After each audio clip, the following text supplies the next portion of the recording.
Yes, Jahan Dotson, please. Yes, sir. Jahan, this is Ron Rivera at the Washington Commanders. How you doing? I'm good. How you doing? I'm doing real well. How about yourself? You got your family with you? Yeah, I do. Yeah. How do you feel about being the Yeah. first ever first round pick of the Commanders? I would love that. I would Well, love that. we look forward to having you as a member of our football team. All right. Yeah, I appreciate it. I really do. All You right. have no idea. All right. You have no idea how happy we are to have you on our football team. Yes, sir. Thank you. Thank Well, you. well, we like who you are as a football player. We really think you're going to be a big part of what we're trying to do as we try to turn this franchise around and head in the right direction. All right. Yes, sir. Yes, sir. Okay. Hey, Appreciate you, coach. congratulations and welcome to the Commanders, kiddo. Thank you. Thank you. All righty. Bye now. All right.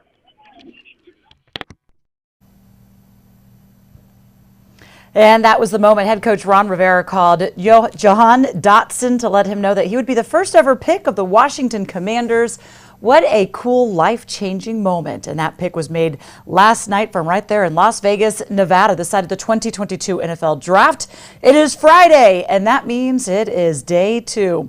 Second round picks are on the way. Hello and welcome on in to our show as we are previewing what we could expect from Washington today. I took that red eye from Vegas last night because Dotson wasn't in Vegas, and I had to get that interview with him. I even got I thought this was like a very Vegas-y vibe. Yeah, it's a good vibe. I love the jacket. Yeah, now I'm rocking it in Ashburn. Yeah, well, that's good though. Kind of spice things up, you know. All right, so Julie Donaldson and Logan Paulson here with you. Logan was out at FedEx Field last night. We'll get a preview of that and kind of take a look at how that went down. Also kind of get reaction from London Fletcher and Bram Weinstein out there as well and what they thought of the first round draft pick.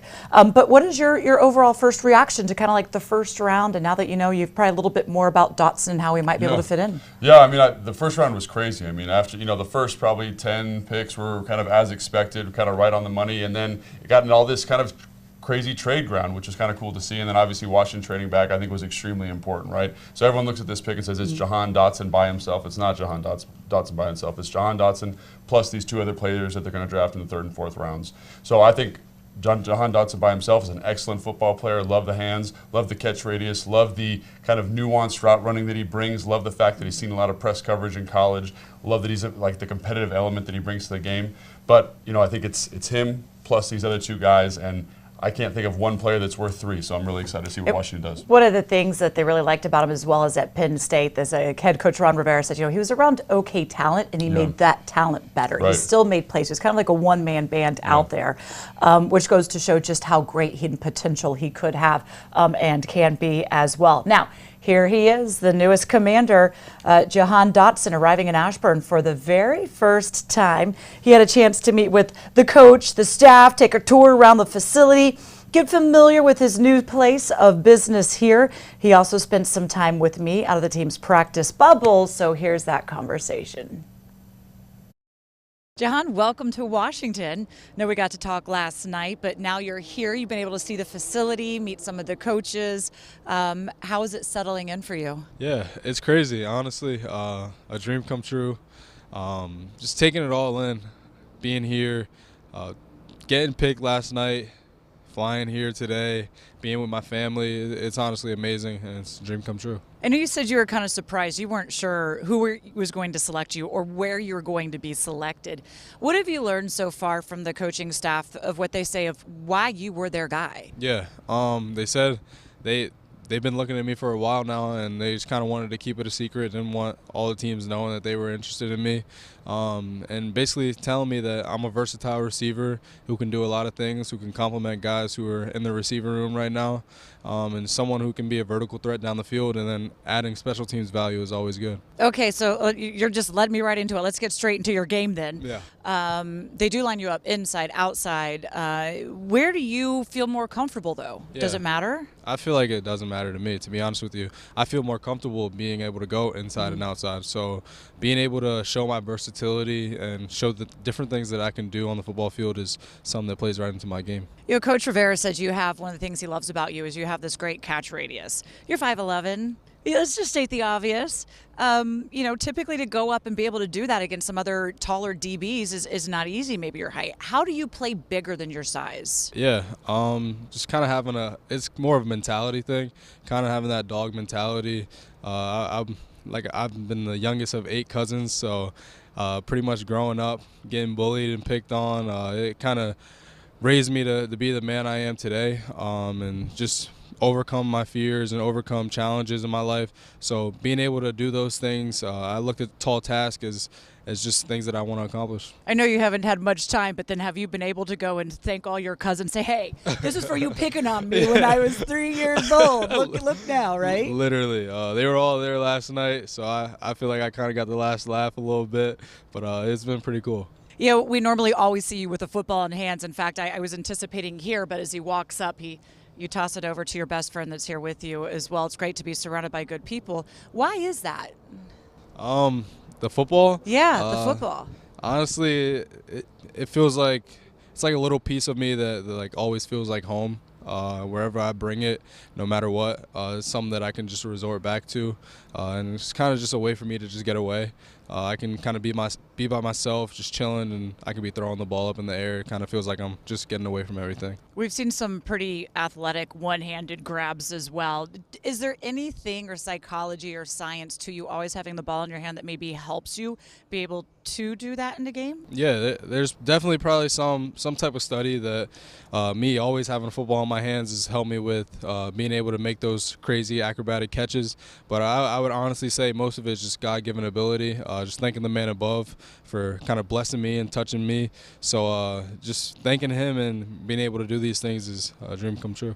A lot of people do say that one of the best traits of your game is you do have good hands. Yeah. You're also got some good speed to you as well. We talk a lot. Santana Moss is one of our guys. He'll be around a good bit. He said, man, he is always open, and you're good at running routes and doing that. What do you pride yourself most on in your game? Yeah, definitely my route running. Yeah. Taking pride in that is big for me. Just because I'm not a bigger guy, I can't just rely on my size to get open.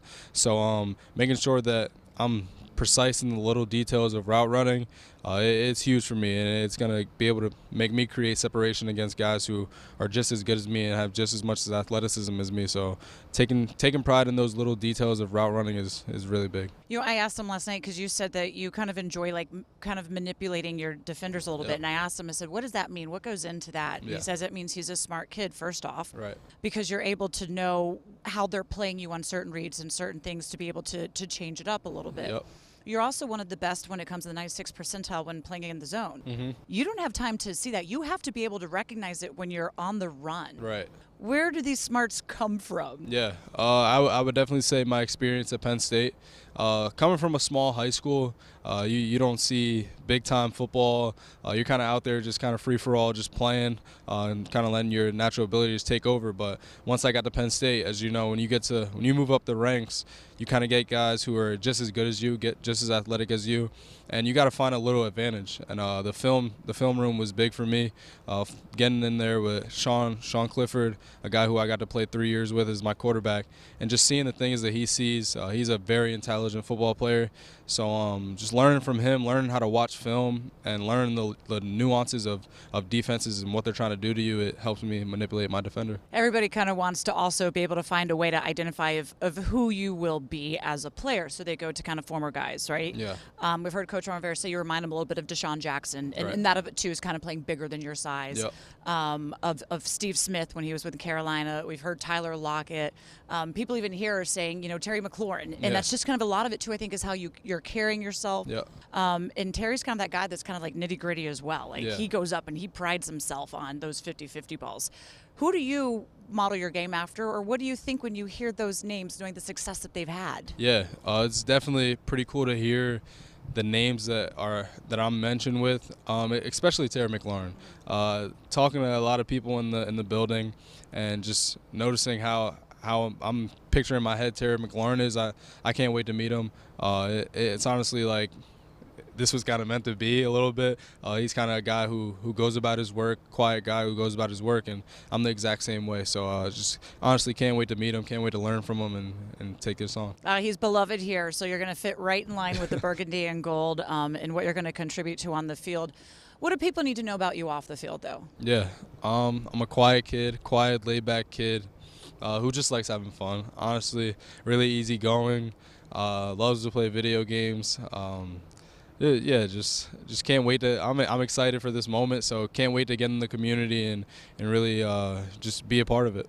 And you have some family here as well that lives in Potomac. Have they told you anything to expect about your move here and maybe where you want to look? Yeah, not too much. Knowing that I'll be able to somewhere be able to go outside my front door and yell and hear their name will be pretty cool. But haven't really thought about living situation too much, but just excited to be here in the moment right now. And we now know it's that #1 jersey.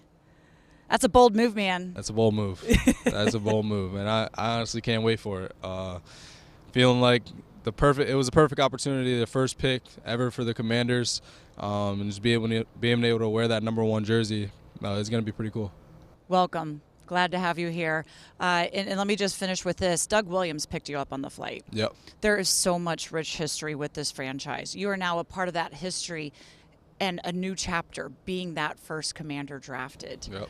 It's important for us to tie our history with today. What did you take from talking with Doug to know the importance of you being here and being now the first Commander? Yeah, definitely talking with Doug was amazing. Honestly, just getting on the flight with him, talking to him about what it is to be a Commander, what it is to be a part of this organization, and what it means to the city. It's amazing. I can't wait for this opportunity, and I can't wait to talk with him even more about it. So just looking forward to it. As Coach Ron Rivera said, you're here to help change the trajectory of this franchise. Welcome. Glad to have you. Thank you. Talking to him about what it is to be. And there you go. So mature, really well beyond his years, just a quiet guy. Also, one of the things you kind of need to know about him as well is his mother was a Cowboys fan, but you know what? She's going to be turning and changing that over now as well. So after trading out the 11th overall spot in a deal with the Saints, they used the 16th overall pick and acquired the deal to select Dotson. Just that dynamic wide receiver out of Penn State fills that need for them and gives them new quarterback Carson Wentz an additional weapon in his first season in Washington. Now, here is a look at the Commanders and what they're getting in the wideout from him. In his career, he had 42 games there, 183 receptions, almost 3,000 yards and 25 touchdowns. And while we talked about his hands, he has a 3.5% drop rate. That was the lowest in his draft class, does not drop the ball. And he has the fourth best catch rate with just over 81%. So give him the ball, he's going to make plays. Also a threat in the return game, holds Penn State's single season record for punt return averages of almost 25 yards a game in 2020. Logan, you look at these numbers and you say? I say that's fantastic. I think that's what you want from a receiver, a guy who the drop rate to me is the most important thing about his game. Hopefully he can continue that with the Commanders here. All right, well, head coach Ron Rivera and general manager Martin Mayhew, they met with the media to discuss why they moved back and why they selected Dotson. Well, as we talked about before, we had 6 picks. We had 3 picks that were in the 6th and 7th round. We felt like we needed more picks in the middle rounds of this draft. We thought would be really valuable. So been working on that for a couple of days now and talking with several different teams who are interested in moving up. And we finally were able to strike a deal with New Orleans. We based on the way we had things evaluated, we had several of them in the first round. And so moving back, we felt pretty comfortable with it. And probably the biggest thing, more than anything else, though, is one of the guys we really liked was there. And that's why we jumped on it. I think that's really good about the way he plays that you really appreciate is that he goes after the football. He's got a tremendous catch radius, as you saw by some of the highlights. His focus on the ball is tremendous. And as Martin talked about, on those 50-50 balls, he's coming down with it. I mean, he really is. So you're excited about that. He reminds me of Deshaun Jackson a little bit. He reminds me of Steve Smith a little bit, a guy a little bit smaller in stature but plays bigger than that. And that's what we feel pretty comfortable and very confident about it. As Martin said, you watch him, he lines up in the slot, he winds up as a Z, he winds up as the X, and he also has some punt return ability as well.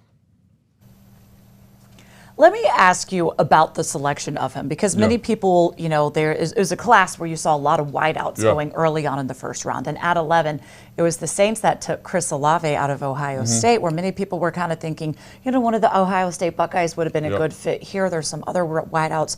What do you think it is about Dotson that makes him the right one? Well, I think it's important to identify that in this class specifically with these receivers, it's hard to get a consensus number one. There's issues with all those guys that went ahead of them, right? And so the thing that I look at is that Washington was able to trade back out of that position, add a guy that is a good professional receiver right now. When you watch his tape, you see him make the side adjustments. You see him hit his route depths. You see him understand the competitive elements of football and attack the middle of the field.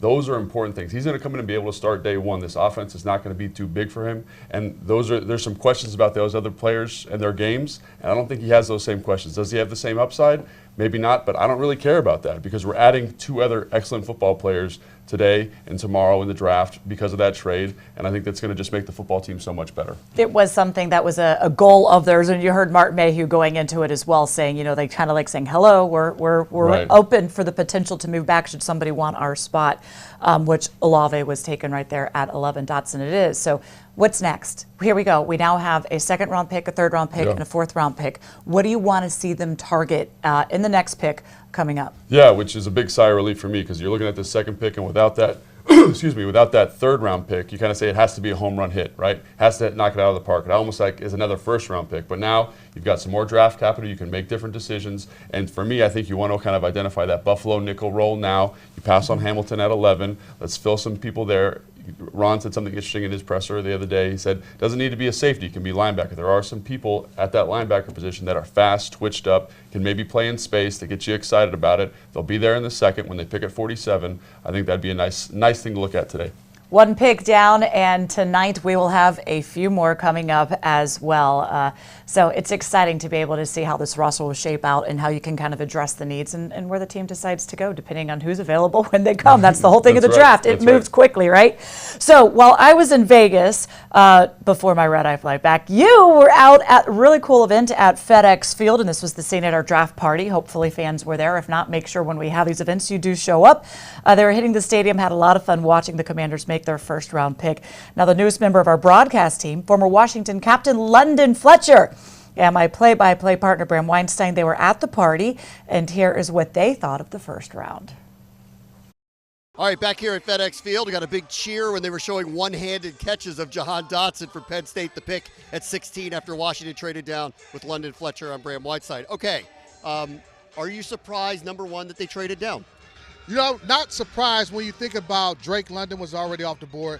Garrett Wilson was already off the board. Those were the 2 top wide receivers in this draft coming out. So once they were off the board, now Washington said, hey, there's an opportunity to move back, acquire more picks, and still go out and get a receiver later on. I mean, the person they were linked to initially, because Ron Rivera was at the Ohio State Pro Day and looked like he was best friends with Chris Olave, so everybody started talking about him. I can't believe how ironic it is that the Saints traded up and took him. That's the spot they took him at. Right. I was surprised that Olave went to the New Orleans Saints. I thought the Saints were coming up to take a quarterback. So did I. So when they took Chris Olave, maybe Washington didn't view him as high as we thought they did. No. Okay, so they go back and they take Dotson. What do you think of that selection? I love Dotson. The way I can explain it to you, I'm a huge Ohio State fan. Watching what he did to the Ohio State defensive backs, I'm loving this pick because he was unguardable. He made Ohio State and those number 1 cornerbacks there look pedestrian. Okay, all right, so they get the wide receiver. They've been kind of earmarking that. They decided this was the necessary move. The person they passed over to not do it was Kyle Hamilton, who wasn't there at 16 once again for that decision to be made, but was there at 11. Why do you think they decided to go away from that position when it is one of need for them? Well, I think they valued and they understand they need to score more points. They need another playmaker to pair with Terry McLaurin and also Curtis Samuels, assuming he's fully healthy. In today's NFL, you need 3 wide receivers. We only had 1 because Curtis Samuels was injured last year. You have to be able to score points. You have to be able to get explosive plays. Jahan Dotson brings that type of playmaking ability to this offensive receiving corps. Okay, so they had a lot of questions here. The safety position remains one now, and this Buffalo nickel position that doesn't seem to be filled with Landon Collins not on the roster. Do you anticipate that they're going to do something in the draft to try to address safety/Buffalo nickel? Yeah, I think they'll draft somebody. I don't know if it'll be in the 2nd round, but later in the draft. I don't think the safety position is as highly rated as some of the other positions of need. I can see them also getting a slot cornerback. So the Buffalo nickel position, maybe you can also put Cameron Curl at that spot, draft a strong safety. and then you have those needs addressed. Let's talk about your old position group, linebacker. It's played very differently now, Very right? different. But middle linebacker does still feel like a void on some level. So what do you expect to happen there? You know, here's the thing. I really feel like Cole Holcomb can play the middle linebacker position. Just watching him, his maturation, especially over the last few years. I thought he played it well last year down the stretch. He's made some plays. I don't see it as a big of a need as most people do. I think Jamin Davis, with his athleticism, having another year of offseason work under his belt, it's tough for him. You know, he only started 1 year at Kentucky.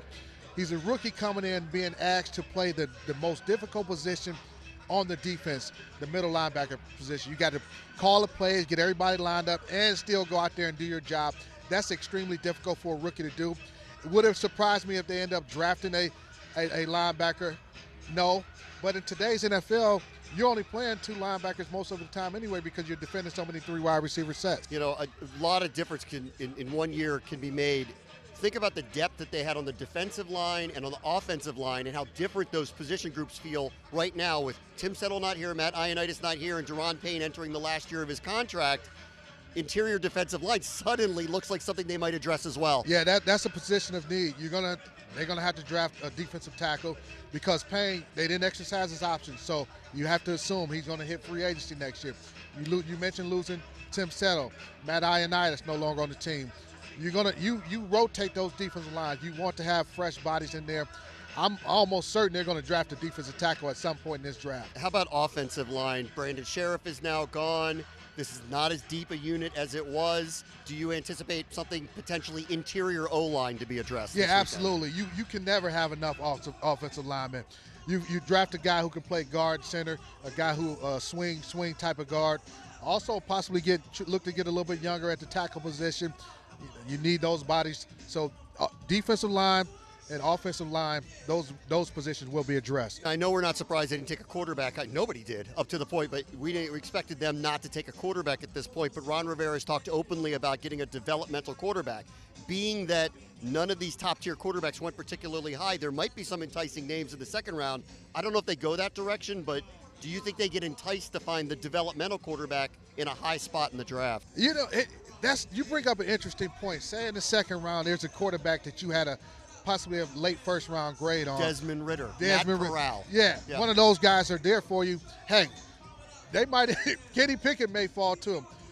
Then I think you take the quarterback. Yep. How about running back? It's another spot where, at least at this point in the draft, and wasn't projected, the best running backs in the draft were not going to go particularly high. It's possible Kenneth Walker or the Iowa State running back fall to you in the second round. I think it might be a luxury pick with Gibson and McKissick on the team, but at least it's a thought, right? It definitely is a thought, and I think it needs to be a thought because you look at Antonio Gibson. Last year he got banged up a little bit, and you need another bigger back to add to this roster. We don't really have that bigger back to spell Antonio Gibson.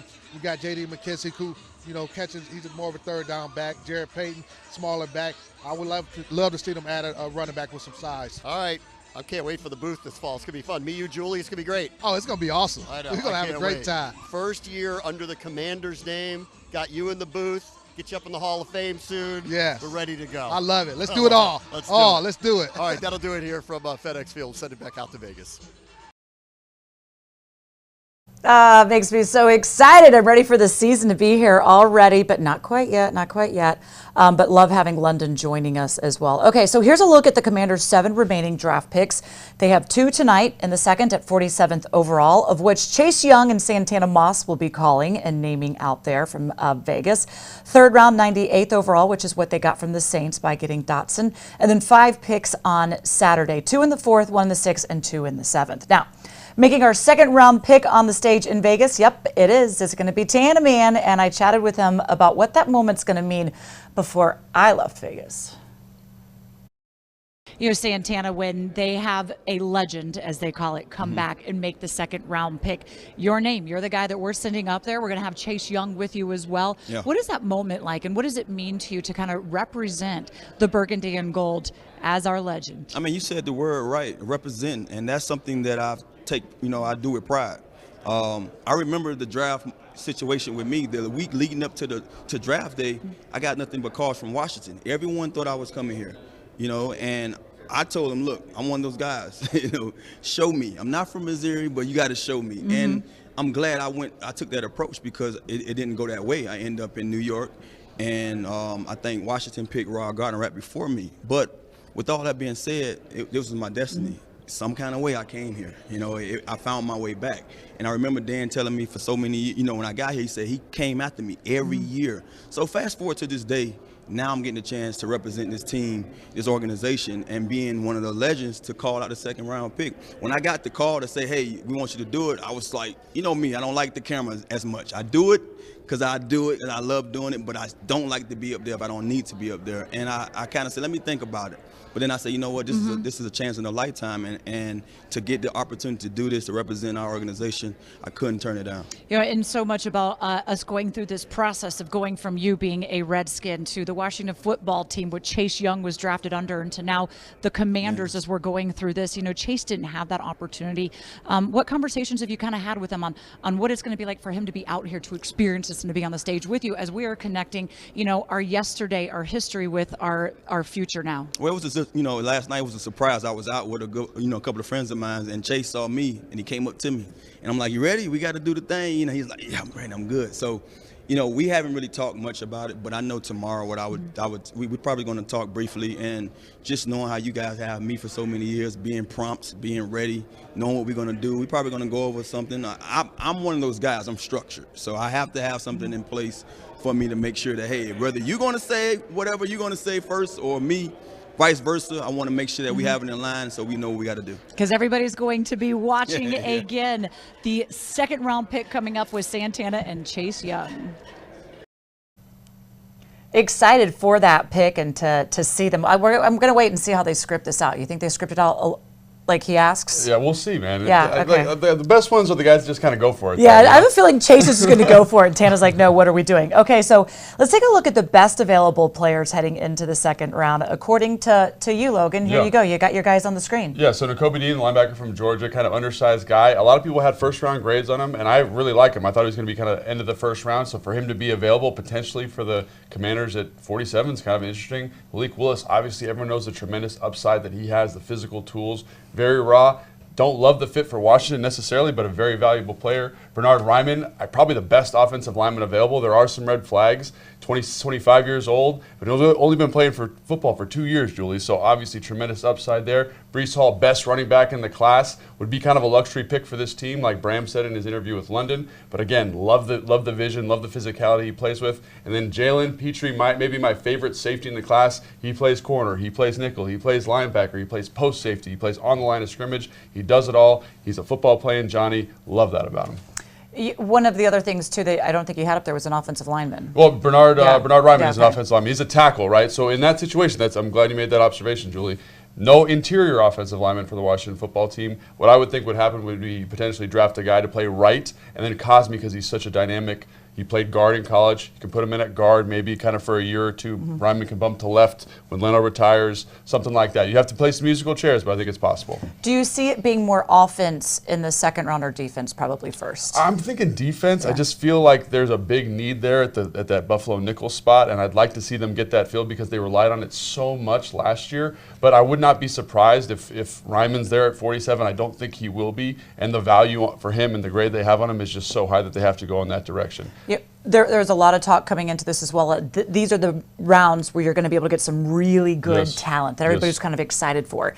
Does it matter? Can you go to the third and fourth rounds to still get that, or is it predominantly here second and third? That's kind of the crazy thing about this year's draft. I mean, a name everyone's familiar with is Troy Anderson, the linebacker out of Montana State. And one of the things that he does is he might slide to the third just because he played quarterback. He played running back before making the transition to linebacker and becoming an all-conference player. And he might slide. Chad Muma is another linebacker, right? All of these guys, there's just so many pieces this year, which is so unusual because the COVID year that you can't throw a stone and not hit a good football player. So let's take advantage. Let's make these picks worse for us to get this football team better. Well, the building here in Ashburn has been buzzing all day long since early morning as they were welcoming Dotson in, as well as getting prepared for tonight. Now, we have much more live coverage coming your way around the draft. We'll be back on live as soon as Washington is on the clock with their second round pick to get some real-time reaction from Logan and what's happened and what we might do. And we'll do the same thing when we're on the clock for the third round as well. And then we'll be with you right after the draft to recap where we we stand and what we might expect on Saturday when the draft concludes. Make sure you don't miss it.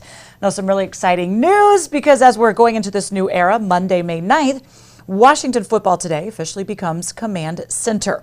We'll have all the highlights, analysis, and insight that you've come to expect with a new look to match the new era of Commanders football. We'll see you weekdays, 5:30, 10 p.m. on NBC Sports Washington.